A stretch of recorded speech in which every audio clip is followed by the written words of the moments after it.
Good afternoon everyone, welcome to my channel and it's me again, ang inyong chismosong Kaal the Vlogger. So gusto ko munang magpasalamat sa inyong lahat sa mga walang sawang tumatangkilik, nanonood, sumusuport at sumusubaybay ng mga content ko here on my YouTube channel. So eto, wag ninyong babaktawan o lalaktawan tong ating content ngayong araw. I'm sure na hindi ninyo pagsisasihan na pinanood nyo to mula umpisa hanggang hulihan, and syempre huwag kayong mag-i-skip ng segment. Buuin nyo to start to finish. Kaya ito na, dumako na tayo sa ating main topic for today's video. Sa wakas guys, confirmed na nga, together again na ang Katniel. At sa wakas guys, nawala na rin talaga ang tinik sa ating mga lalamunan.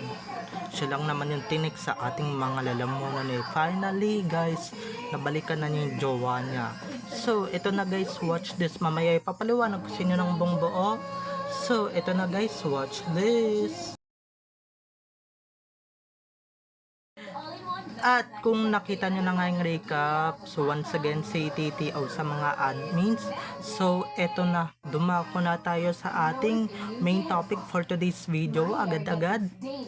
Like what I said earlier, sa wakas guys, sa wakas magdidiwang na ang Katniel at ADN, kasi nga ang tinik sa lalamunan ng ADN na si KB or Catherine Bernardo and Daniel Padilla na ikatutuwa ng Katniel fans, talaga nga namang nagkabalikan na ng bonggang-bongga. Salamat naman sa Diyos.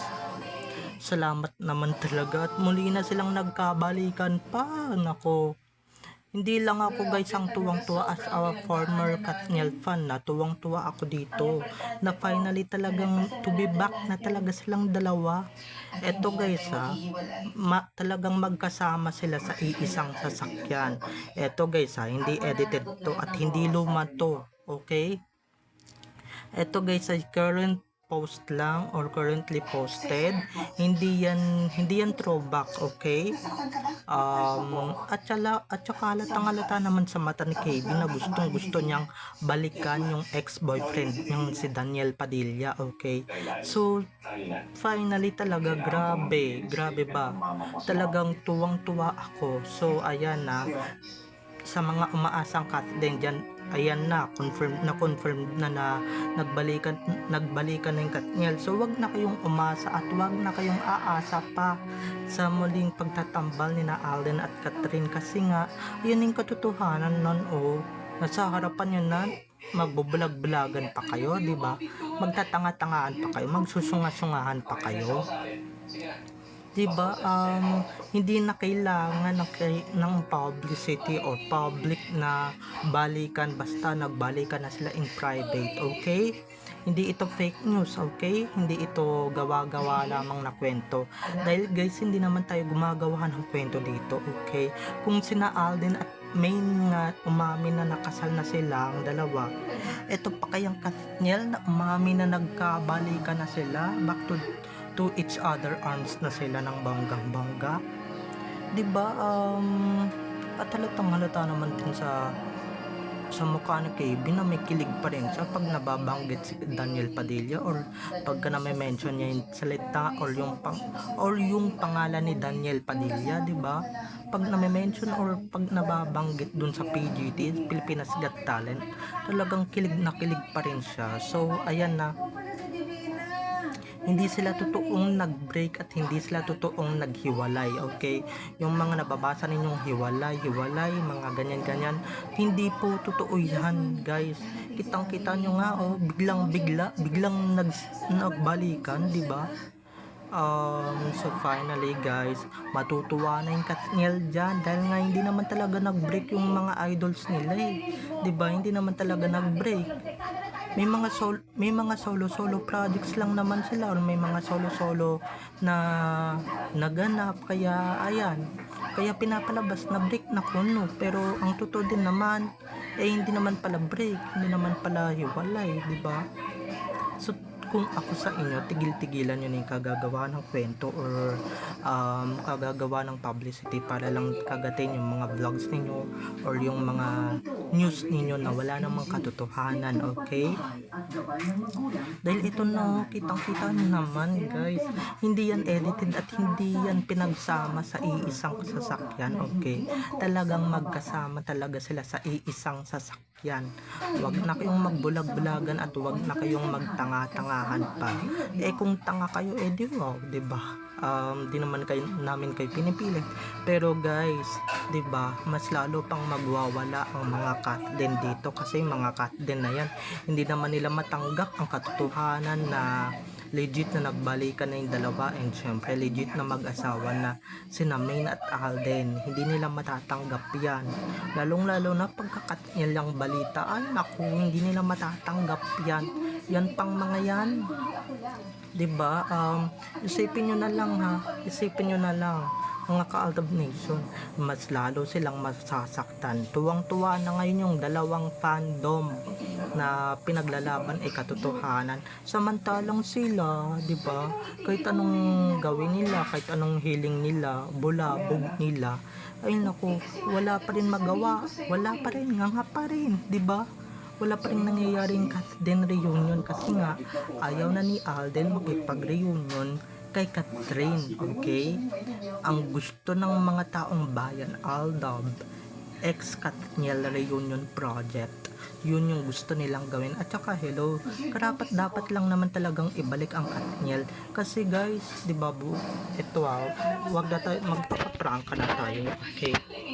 Dahil guys, buhat nung nawala yung Katniel, nawala na rin talaga yung, di ba, nalakas na si KB at syempre nawala na rin ng TVC, ng commercial, pati si DP, di ba, at saka yung network nila nalulugi, kaya kailangan na nila dapat ibalik yan kasi nga, di ba, yan lang naman ang nagpapaangat sa network nila, sa istasyon nila di ba? Wala na akong nakikitang iba pang nagpapaangat ng istasyon nila bukod sa Katniel, okay? Dahil yung ibang love teams nila hindi naman ganun kalakasan ng bonggang-bongga, just like Aldab. Nako, pag binalik yung Aldab talaga ay sisigla ulit ang Pilipinas. And syempre hindi lang Pilipinas, ang buong mundo sisigla din yan. And syempre sisigla din ng buong Philippine show business, okay? Sisikat ulit yung mga pelikula na yan, kikita ulit yan pagka talaga, diba? Ito lang yung mga solo-solo na ginawa nila, wala naman nagawa. Yung kay Daniel, aaminin ko, nag-rating. Pero guys, yung kay KB, yung Pilipinas Got Talent niya, yung PGT, hindi nagre-rating matatapos sa di pa rin nagre-rating kung hindi pa pag-usapan yung ex-boyfriend niya or yung ibang boys na nalilink sa kanya, ay hindi pa rin magre-rating, di ba? Iba talaga pag-usapang mga boys talaga di ba? Magre-rating ka, magre-rate yan, dadayuhin niya ng mga lalo na pag binanggit mo yung pangalang Alden, di ba? Makikurious yung mga tao, lalong-lalo na yung Daniel. Hindi sasabihin ng iba, nanonood pala si Catherine ng Incognito, diba? Ba't niya alam yung buhok and syempre yung pangalan ni Daniel Padilla doon, or ba't niya alam yung teleserye? Doon na lang talaga mga ka-ADN, diba? At doon na lang din mga ka-Katniel, ba't niya alam yun, diba? So meaning nanonood siya kasi nga hindi naman talaga hiwalay, okay? Showbiz lang yun and syempre gawa-gawa lamang yun. Kayo naman hilig-hilig nyo kasing magpapaniwala sa mga fake news na hiwalay, break up, diba? Hindi naman talaga totoo yung mga ganyan diba? Porket nabasa nyo lang sa ibang social media account or social media na page or whatever, diba? Porket nabasa nyo doon, yun na agad yung paniniwalaan ninyong legit, yun na agad yung paniniwalaan ninyong truth, kahit naman hindi naman, diba? kahit na hindi naman yun yung katotohanan. Kaya guys, uso na ngayon mag fact checking ha. Eto guys, talagang i-verified ko to. Sabi ko kailangan ko muna ma-verify mabuti to bago ko to ilabas sa publiko, kasi 'di ba mahirap na, baka mamaya mabash tayo or whatsoever. Kaya mahirap na, 'di ba? Mahirap nang mabash ng lami tao. Mahirap nang mabash ng bonggang-bongga. Hindi ba? Mahirap na talagang tapos sabi nila sinungaling tayo. Guys, hindi naman tayo nagsisinungaling. Okay, itong content na to, wala tong kasinungalingan. Kung ano lang yung nilalaman ng content na to, yun lang ang katotohanan para sa atin, okay? Kaya kung ako sa inyo, wag nyo nang ipagpilitan pa si Alden kay Catherine, at wag nyo nang ipagpilitan si Catherine kay Alden. Dahil si Alden may main na, okay? Si KB may Daniel Padilla na, okay? May DP na siya.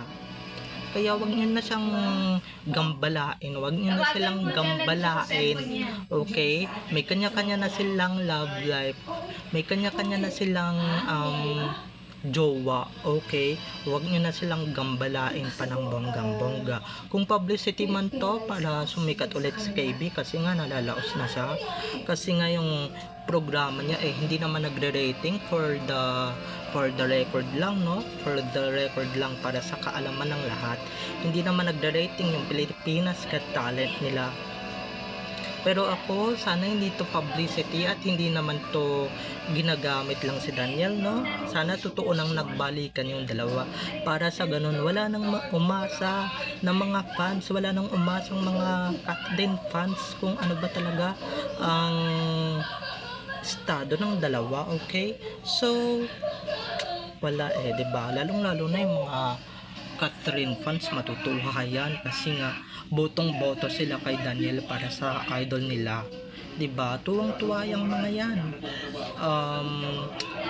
Basta yung mga Catherine fans dyan, natatatlong piraso na lang, ay nako, mas lalo pa kayong mababawasan talaga ng bonggang-bongga. Kaya kung ako sa inyo, mag-give up na kayo, diba? Tapos na yung laban, no? Tapos na yung boxing, natalo na kayo, diba? Aminin nyo yan.